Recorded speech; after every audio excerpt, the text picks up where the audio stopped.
Assalamualaikum dan selamat sejahtera. Saya Nurul Atira binti Muhammad Syabuddin daripada SMK Teluk Panima Garang dari tingkatan 6 BK2.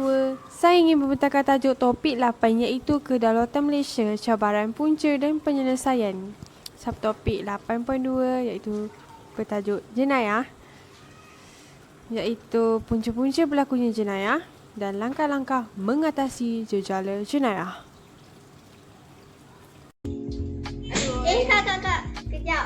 Adik ada soalan ni nak tanya. Soalan apa?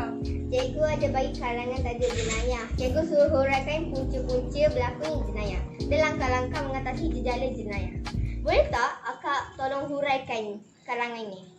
Menghuraikan punca-punca berlakunya jenayah dengan langkah mengatasi Jejala jenayah. jenayah. Okey, mestilah boleh. Baiklah, saya akan menerangkan punca-punca berlakunya jenayah.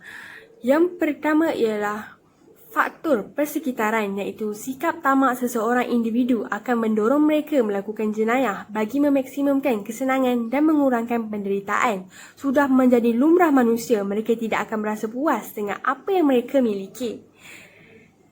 Faktor yang kedua ialah faktor pertambahan penduduk, iaitu semakin banyak penduduk, semakin kurang peluang pekerjaan.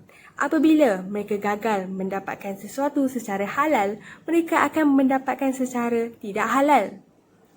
Faktor yang seterusnya ialah faktor kejatuhan ekonomi. Apabila mereka sukar mendapatkan sesuatu kerana tiada pekerjaan atau diberhentikan kerja, sedangkan mereka terpaksa membayar angsuran kereta, rumah dan keperluan lain, akhirnya mereka terpaksa pecah amanah, menipu, merompak, mengedar dadah dan sebagainya.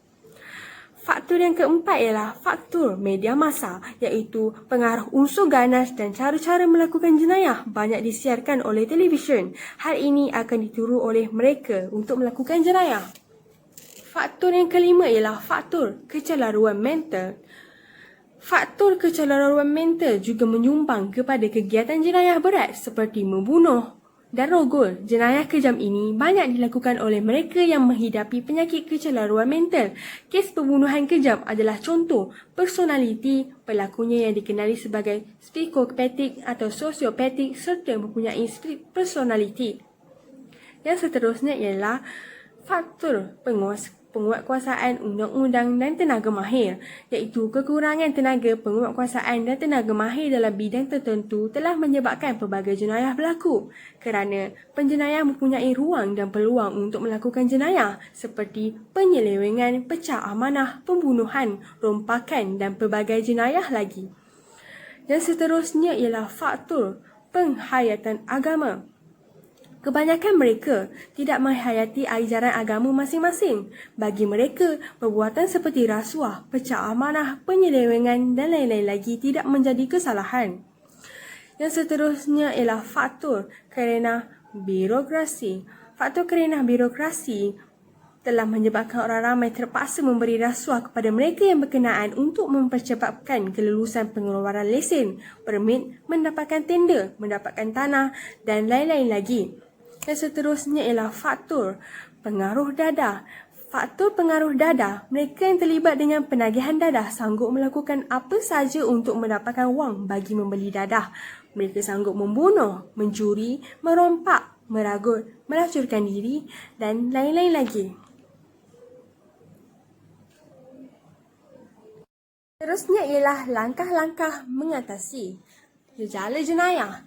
Yang pertama ialah memperkasakan penguatkuasaan undang-undang, iaitu semua agensi yang berkaitan dengan keselamatan dan keharmonian negara telah bekerjasama dalam membanteras kes kecurian, rompakan, rogol, ragut dan kegiatan pelalunan, penyeludupan, pemerdagangan manusia, pendatang tanpa izin dan sebagainya. Yang seterusnya ialah menggunakan peralatan yang canggih seperti kamera litar tertutup di kawasan yang berisiko tinggi. Penggunaan satelit berkuasa tinggi juga dapat mengesan penjenayah yang melakukan rompakan atau pembunuhan dengan segera.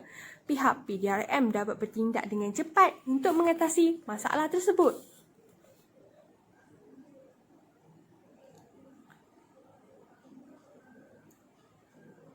Selain itu, meningkatkan kesedaran dalam kalangan orang awam juga penting dalam usaha mencegah dan memerangi jenayah. Orang ramai boleh mengambil bahagian dalam program dan aktiviti pencegahan jenayah. Mereka sedar tentang langkah-langkah untuk menjaga keselamatan diri, keluarga dan harta benda mereka. Hal ini sebenarnya dapat mengelakkan ruang dan peluang kepada penjenayah untuk melakukan jenayah.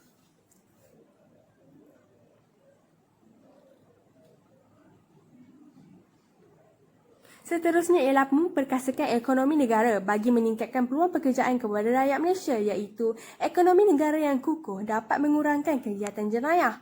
Peluang pekerjaan dapat ditingkatkan dan hal ini dapat mengelakkan mereka terlibat dengan kongsi gelap, pengedaran dadah, meragut, mengamun, merompak dan sebagainya. Selain itu, menyelaraskan dan bekerjasama dengan kerajaan dan organisasi antarabangsa boleh membendung kegiatan jenayah seperti kes-kes penipuan, penyelewengan, perdagangan manusia, penyeludupan dan keganasan. Kerjasama yang erat Malaysia dengan negara-negara lain dapat membendung kegiatan jenayah tersebut dari berluasa.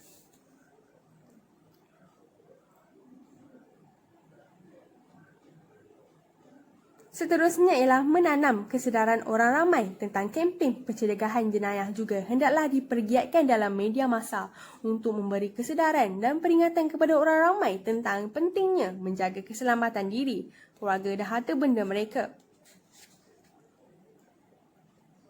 Akhir sekali ialah melibatkan anggota masyarakat. Dalam berperanan, masyarakat juga penting untuk mencegah aktiviti jenayah yang berlaku dalam kawasan mereka. Mereka boleh menubuhkan kelab rukun tetangga untuk menjaga keselamatan kawasan mereka sebagai tambahan kepada rondaan pihak PDRM. Masyarakat mempunyai tanggungjawab yang besar untuk mencegah jenayah dengan melaporkan aktiviti-aktiviti yang mencurigakan di kawasan mereka kepada pihak PDRM.